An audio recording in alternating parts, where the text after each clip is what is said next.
எல்லாருக்கும் வணக்கம். இன்றைக்கி வந்து சீஸ் கிச்சனில் செட்டிநாடு மட்டன் கிரேவி தான் பார்க்க போகிறோம். இது வந்து நல்ல செட்டிநாடு ஃப்ளேவரில் இருக்கிற ஒரு சூப்பரான ஒரு மட்டன் கிரேவி. இது வந்து சாதத்துக்கு வந்து ரொம்ப நல்லா இருக்கும். இதை எப்படி செய்கிறதுன்னு பார்க்கலாம். வீடியோ போகிறதுக்கு முன்னாடி மறக்காமல் சப்ஸ்கிரைப் பண்ணுங்கள், லைக் பண்ணுங்கள், உங்கள் நண்பர்களோட ஷேர் பண்ணுங்கள். முதல்ல நம்ம செட்டிநாடு மசாலா பவுடர் ரெடி பண்ணிடலாம். அதுக்கு வந்து கடாயில் காஞ்ச மிளகாய் எடுத்திருக்கேன், சோம்பு, சீரகம், மிளகு, மல்லி, ஏலக்காய் ஒன்று, பட்டை, இந்த மொக்கு. இப்போது இது எல்லாத்தையும் வந்து நல்லா வறுத்துக்கலாம்.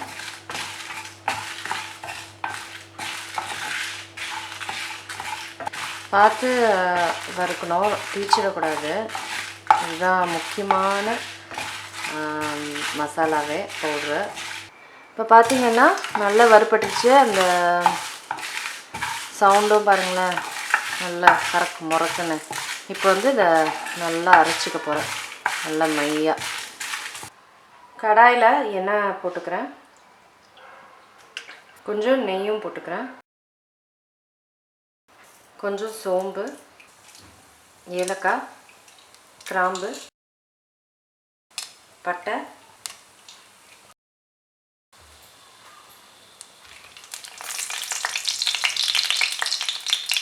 இதில் சின்ன வெங்காயமும் பச்சை மிளகாவும் போட்டிருக்கேன்.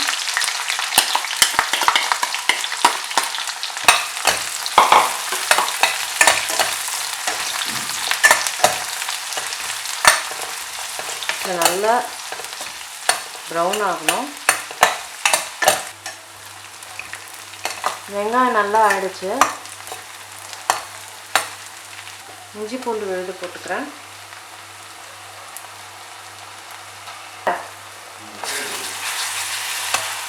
இது வந்து ஒரு 2-3 நிமிஷம் நல்லா பச்சை வாசனை போகிற அளவுக்கு வச்சிடலாம்.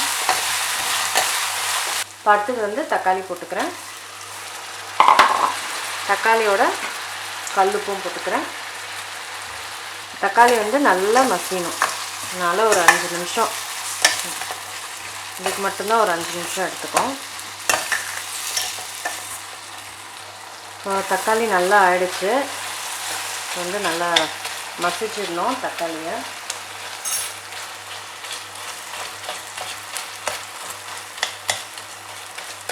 ஓரளவுக்கு மசிச்சா போதும், ஏன்னா குக்கரில் எப்படியும் வைக்க போகிறோம். அடுத்தது வந்து இந்த அரைச்ச செட்டிநாடு பவுடரை வந்து போட்டுக்கலாம்.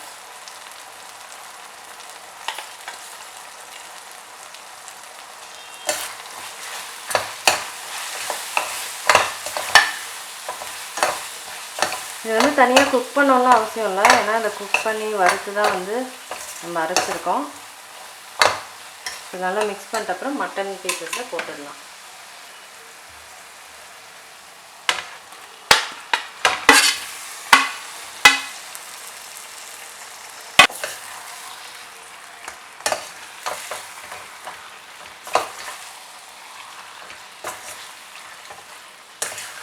இப்போ நான் அடுப்பை ஆஃப் பண்ணிடுறேன். இது அப்படியே நான் வந்து குக்கரில் பண்ணிடுறேன். இதை வந்து நீங்கள் குக்கர்லேயே பண்ணலாம். எல்லாத்தையும் குக்கரில் பண்ணிவிட்டு அதுக்கப்புறம் கடாயில் கடைசியாக மாற்றிக்கலாம் தேங்காய் சேர்க்கும் போது. ஆனால் உங்களுக்கு எல்லாம் தெரியணும், குக்கரில் பண்ணால் தெரியாதுன்னு தான் நான் கடாயில் பண்ணுறேன். இப்போ குக்கரில் வந்து எல்லாத்தையும் மாற்றிட்டேன். இப்போ கொஞ்சோண்டு தண்ணி சேர்த்துக்கிறேன். 1 டம்ளர் தண்ணி அந்த மாதிரி சேர்த்துக்கிட்டாலே போதும். இப்போது அதில் கொத்தமல்லி சேர்த்துக்கிறேன், புதினா சேர்த்துக்கிறேன், கொஞ்சம் கல்லுப்பு, எல்லாத்தையும் கலந்து விட்டுக்கிட்டு 2 விசில் கழித்து பார்க்கலாம். தேங்காய் விழுதுக்கு வந்து தேங்காயும் சோம்பும் தண்ணி போட்டு நல்லா மையாக அரைச்சிக்கணும். மட்டன் பாருங்கள் நல்லா குக் ஆகிடுச்சு. 2 விசிலில் சூப்பராக குக் ஆகிருக்கு. இப்போ இதை வந்து கடாய்க்கு மாற்றிடலாம். இப்போது இதில் அரைச்ச தேங்காய் போட்டுக்கலாம். நீங்கள் இதுக்கப்புறம் தண்ணி சேர்த்து கிரேவி மாதிரி வச்சுக்கலாம். நான் வந்து மசாலா மாதிரி திக்காக பண்ணுறேன். நான் வந்து இதுக்கப்புறம் தண்ணி எதுவும் சேர்க்க மாட்டேன். உங்களுக்கு வேணால் நீங்கள் தண்ணி சேர்த்து கிரேவியாக வச்சுக்கலாம், குழம்பா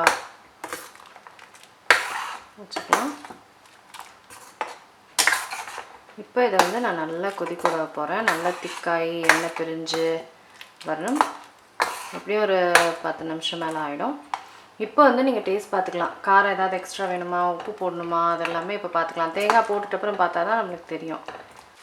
பாருங்கள், செட்டிநாடு கிரேவி ரெடி ஆகிடுச்சு. செட்டிநாடு மசாலா கிரேவி சூப்பராக ரெடி ஆகிடுச்சு. நல்லா திக்கும் ஆகிடுச்சு, எண்ணெய்லாம் பிரிஞ்சு வர ஆரம்பிச்சிருச்சு. அவ்வளோதாங்க, செட்டிநாடு மட்டன் கிரேவி பிடிச்சிருச்சு. உங்களுக்குலாம் இந்த வீடியோ பிடிக்கும்னு நினைக்கிறேன். கண்டிப்பாக மறக்காமல் சப்ஸ்கிரைப் பண்ணுங்கள், லைக் பண்ணுங்கள், உங்கள் நண்பர்களோட ஷேர் பண்ணுங்கள். நான் உங்களை அடுத்த வீடியோவில் சந்திக்கிறேன். வணக்கம்.